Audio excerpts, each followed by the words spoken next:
Hey, welcome to the show, everybody. I'm your host, Jack Canfield, and my guest today is Deborah Hawkins, who began blogging on the topic of gratitude in 2010 as a way to bring herself out of depression. And now her books and seminars, she wants to teach people how to identify things to be grateful for in everyday experiences so they can live with more confidence and joy. So welcome to the show, Deborah. Thank you, Jack. The thing I love about your book, first of all, it's just a great read. It's like a chicken soup for the soul book. Each story that you talk about, each experience you talk about that led you to realizing that certain things were no small thing and you were grateful for them. They're maybe 3 pages long. They're very moving to me anyway. I loved your book. And your approach is a little different than a lot of what people teach out there as gratitude. Like for me, when I first learned about gratitude, it was just, make a list of 17 things you're grateful for. And I'd say, I'm grateful for my dog, I'm grateful for my wife, I'm grateful for my staff, I'm grateful for the fact I live in Southern California, it's not snowing today, that kind of thing. But yours, I think, is deeper and broader and I think actually more impactful. Talk about what makes your approach to gratitude different from the other things that people are teaching out there about gratitude.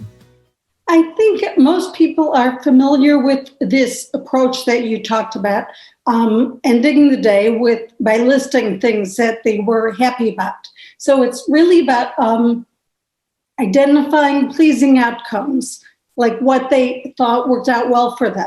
And I think gratitude really requires more reflection and is deeper. So my approach is really to get to know yourself better and to understand what is behind those things that make you feel most uplifted, most joyful, or things that make your life easier. And really understand what those things are and practice seeing those things in what is. One of the quotes from Eckhart Tolle that I found very inspirational is, acknowledging the good that is already present in your life is the source of all abundance. I might have a word misspoken, but I think that understanding is really important, that things that you can appreciate are accessible. They're readily available in your life. You don't need a special event or a big windfall or anything like that.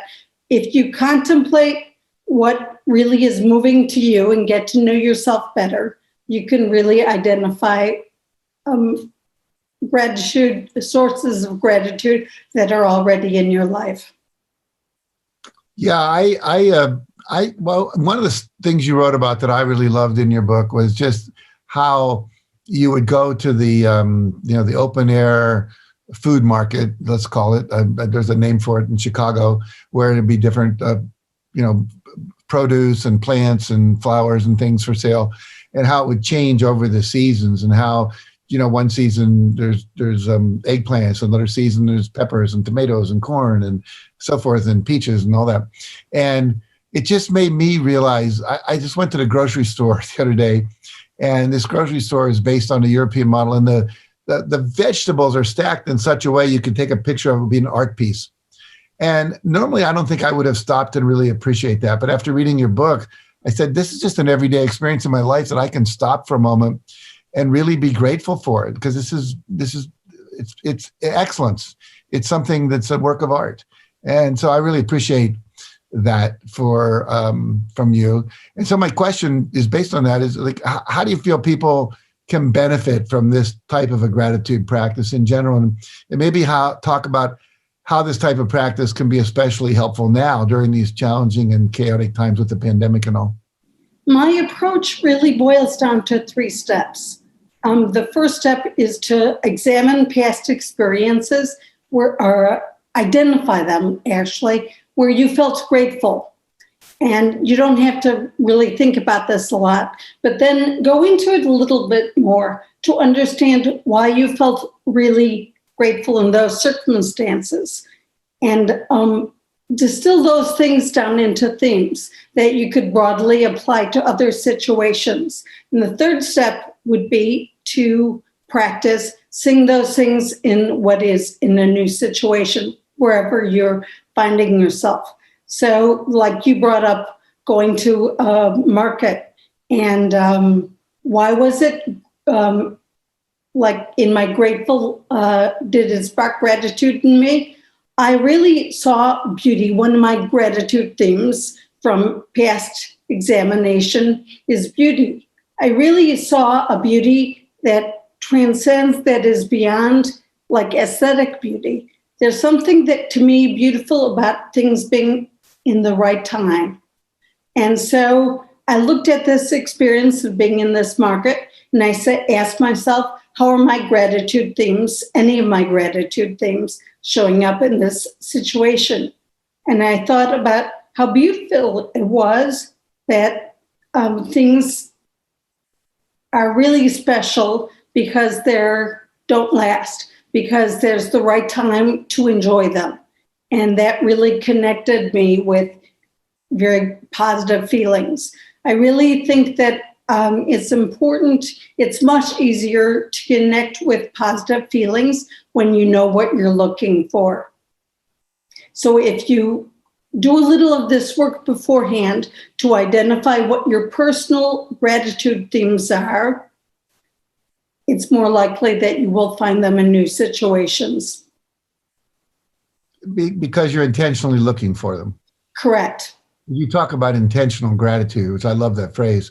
You've written a workbook where you help people do that. Talk about that for a minute. Sure. As I mentioned, my process involves 3 steps. At the heart of the process is really identifying your personal gratitude themes. So that's one of the main things I cover in my workbook. My themes include like a sense of belonging, beauty, as I mentioned, humor, finding things close by. One of my themes is having tourist eyes. I think it's really wonderful when you're on vacation, or even if you're not on vacation, to see things as if you're seeing them for the first time. So I went through this process and I teach people how to look at peak experiences or special memories to identify what their personal themes are. And then the next step would be to practice identifying them in new situations. I'll give you an example. One of my things I mentioned is belonging. I feel really grateful when I feel that I belong to a group of people or to the family of man. And I would get this feeling when I was in a visiting baseball park. I love baseball, but there was something about being a Cub fan, and I would travel to Milwaukee and watch the Cubs play. And there was something like so wonderful to me about looking around the stadium and seeing other people wearing Cub hats. Like I belonged to them. I was with my people, even in a foreign place. And this was really uplifting to me.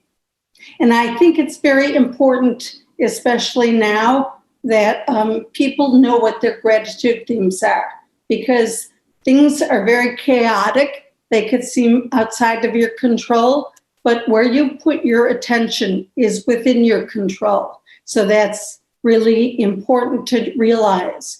I remember during the pandemic, we were required to stay in as much as possible. So I looked around my house. I saw my exercise equipment. I saw the artwork on my walls. I saw my comfy couch. And I go, being stuck at home is not so bad. I was grateful for that because I made it my home by putting the objects in it that I loved. And as long as I could focus on that and appreciate myself for making this a good home and for having these things around, I felt fine. And I think more people could practice putting their attention on things that they love instead of going down the rabbit hole. Mm-hmm. Now, you have 50 stories in The Best of No Small Thing book, and they're all amazingly wonderful reads. I wonder if you can, I'm putting you on the spot here, but hopefully you remember this, but you have a story about being in Argentina, I think it was, and you were walking down a street and there was a market there, but you ran into a a couple that were dancing the tango. Can you share that story with us?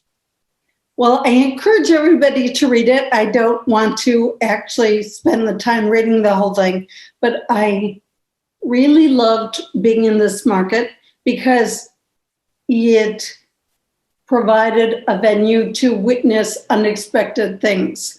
I believe that's one of my gratitude themes, actually. Surprise.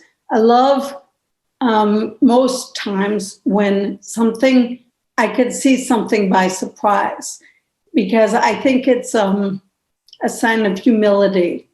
I might want to control things, but I'm happiest actually when I'm not in control. So when I'm just wandering, I was just wandering down this market, and apparently this older couple, they were probably 60 or 70. They were doing a tango on planks near, like, in a town square, near, like, they were selling bric-a-brac. A lot of kiosks were set up, and there was a guitarist, and this was really simple, but it was really beautiful because it was not like a big show. It was like a surprise to me. I didn't go to the market to expect to see dancers, but this was what was being presented to me, and I found it very beautiful. And then I looked into this experience a little more and asked myself what was really beautiful. And I decided it was about hope. It really didn't matter that these people were older, that I wasn't paying a 2-drink minimum. It wasn't a fancy show or anything. It was just like a heartfelt expression. They were doing it for the tourists, but also I had the feeling that they really enjoyed dancing with each other. And this was really beautiful for me because it came unexpectedly, and because it reminded me to have hope in any situation. Yeah, it was a beautiful story when I read it, and you talked about having hope, and you're never too old for doing the things you love. And it reminded me of when I was in Paris with my wife, and we were just walking around on the left bank, and there's a huge park there, and along there was a fence, a big wrought iron fence, and all along the outside of this park there were these photographs. They were about 4 feet wide and 3 feet tall, from a book called "The Earth from the Sky." And this man had taken pictures from airplanes of all these amazing scenes of, river deltas and the desert, and 1 million swans, or egrets, or whatever it was, birds sitting around on the edge of a lake, and it was just so beautiful. And that idea of surprise, which is I love about traveling with tourist eyes as well as just surprise. So it reminded me of that. And every story in your book helped me remember something to be grateful for, and opened me up to thinking, I need to do that more. I need to get out, because I've been pretty much sequestered in my home since the pandemic, and venturing out more.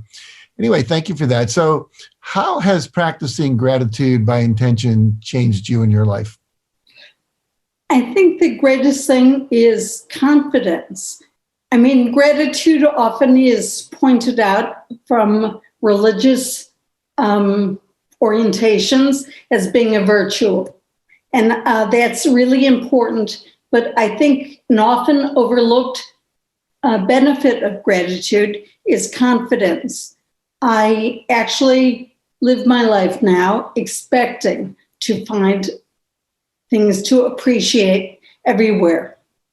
It started by looking for things to write about, but it really developed so that I think there is something I can appreciate in everything.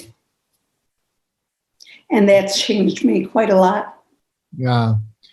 It's interesting that I do a lot of work in an area called the law of attraction, which says the more you focus on something with appreciation and a high vibration of love and gratitude, the more you will attract into your life to be grateful for. And I think what you just said, validates that. I know it's true for me. And I also teach about success, and there's so many books out there today to talk about the first step of manifesting anything is being grateful for what you already have. So your book is really, it takes it another level. It's kind of like gratitude on steroids is the way I would say it, this idea of intentional gratitude. So first of all, thank you for writing the book and doing your blogs. And I hope you take more. I know you've done like probably about 500 blogs at this point or more. I hope you'll write another sequel, take some of your best blogs again. So tell us how people can buy your books and also learn more about what you do and get in contact with you if they want to. Thank you. My two books are The Best No Small Thing, which are favorite blog posts from the first 10 years of posting the blog. And the other book is called Practice Gratitude, Transform Your Life, Making the Uplifting Experience of Gratitude Intentional. Both books are available on Amazon and other online retailers. I also post every week, and my blog is called nosmallthing.net. You can get information about how to buy these books on the blog. You could also read current posts and sign up for the subscriber list. Also, I'm just started doing 2 Zoom-enabled workshops on intentional gratitude. The first session is called Be Positive on Purpose. Let gratitude be your guide. And the second session is called Practice Gratitude. And after I work with people to identify their personal themes, we actually just go through slides, like being in the grocery store, or being in a park, or being in a library. And we see how different people might find different things they could be grateful for in common situations that they could find. So information about these workshops would also be on the blog, nosmallthing.net. Very good. Well, first of all, thank you for being on the show. Secondly, thank you for doing what you're doing. And thirdly, thank you for being you. Your work's very uplifting, very inspiring, very heartwarming. So really appreciate that you took the time to write those blogs and continue to do it and bringing your ray of sunshine into the world. Thank you, Deborah. Thank you, Jack. Well, thank you for all you viewers out there that have tuned in this week. And thanks for watching. And next week, we're going to have another amazing guest, just like Deborah was today. So make sure you tune in. And until then, stay safe and stay healthy.